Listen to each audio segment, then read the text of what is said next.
Welcome to my bed. Welcome to another quick, this time, Netflix movie review.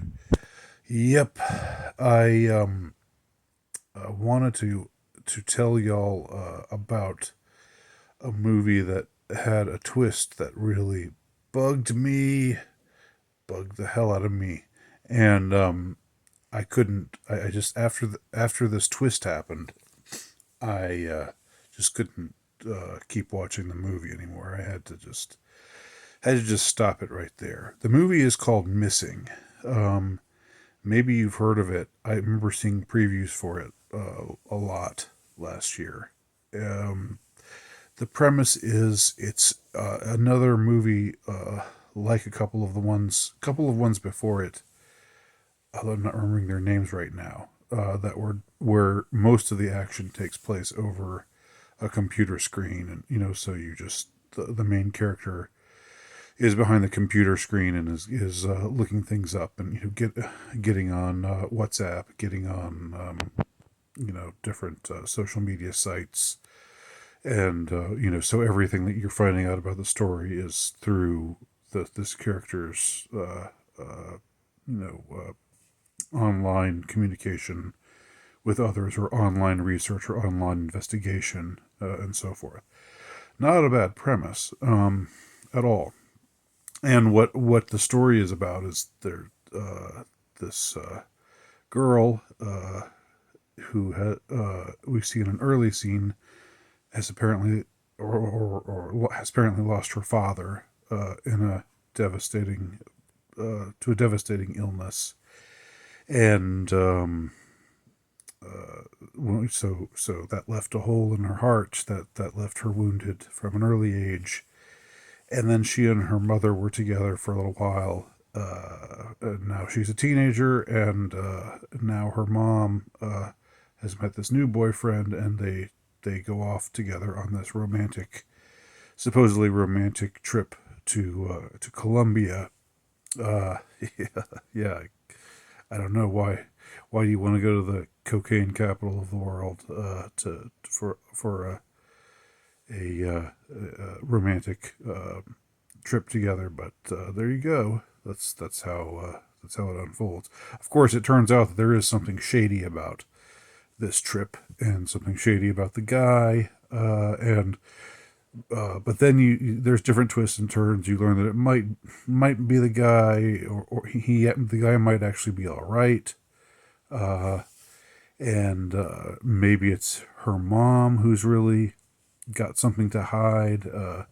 But her mom has disappeared, seemingly off the face of the earth, and she's having trouble getting cooperation from the authorities down in Colombia. And then more twists and turns happen, and it's all mildly entertaining, I would say. But I'm going to spoil the movie for y'all. So if you want to see it and not be spoiled, then I guess you should stop watching, or should never have started watching, because I'm going to put spoilers in the title, I think.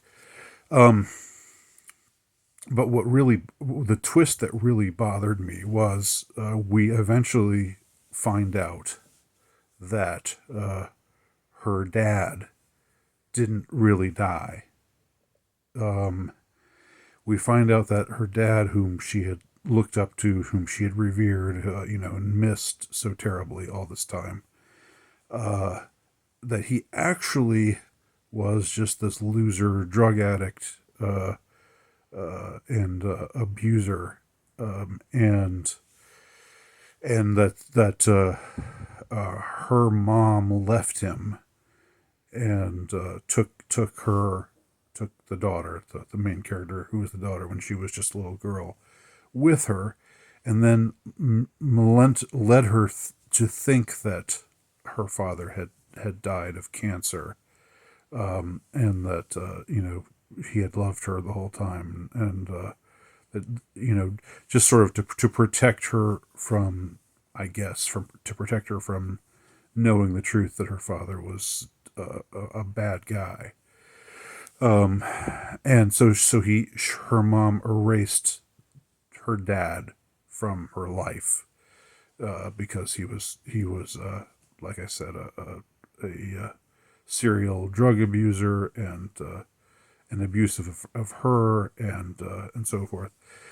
Um, and so we find all this out in this dramatic scene involving the father, like with about a half an hour to go. We see him, we see his face, and it's like, wow, he's not dead after all. So what's really going on here? And then it's just somehow to find out all along that the father, the guy that she had, like the this image of masculinity, of a loving paternal figure in her life, that in fact, he was just a loser and a bad guy, and that he was in fact behind getting this other guy to go out with her mom, and then set her up in some way. I don't know what the ultimate end goal was. Maybe it was to kill off her mother so that he could reappear and then get her back or something like that. I don't know. But there was something to me that was just so brutal and so disrespectful about taking the one, taking a solid father figure, and letting us think that he was a good guy, and then later, having us just having the twist be, no, guess what, he's not a good guy after all. He's a bad guy. And to have her go from having this fond memory of this man who died tragically, to seeing, no, he never died tragically. He was just no good. And he just, her mom just kicked him to the curb, and he deserved to be kicked to the curb because he was a bad guy and bad for her and needed to be out of her life. There's just something about that twist that was so, like, it was so familiar in so many ways. Like, it was a misandrist, uh, um, uh, I don't know what I mean. It was like the twist was that this is a misandrist movie. The twist was that all the men in this movie are rotten, especially the father.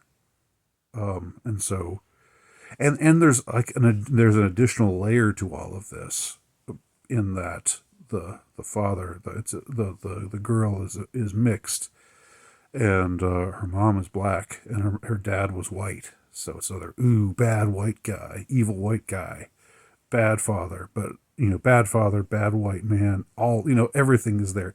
All of the elements are there.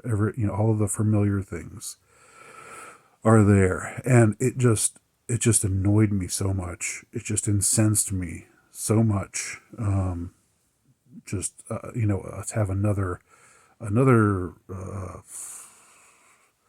piece of popular culture, even though this wasn't a big movie or anything, but to have something else, some other storyline where the twist is that, that men are no good, and that fathers are no good, and to have it go from us thinking, and her thinking that her father was a good guy in her life, and died tragically, to seeing that her father was just this awful, really sucky human being all along.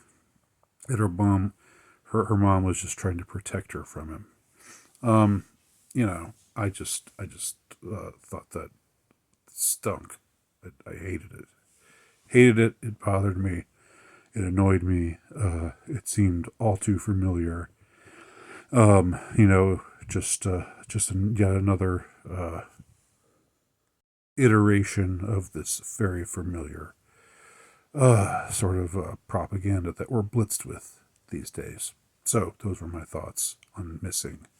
If you've seen it, if you have other thoughts about it, let me know below. Thanks for watching.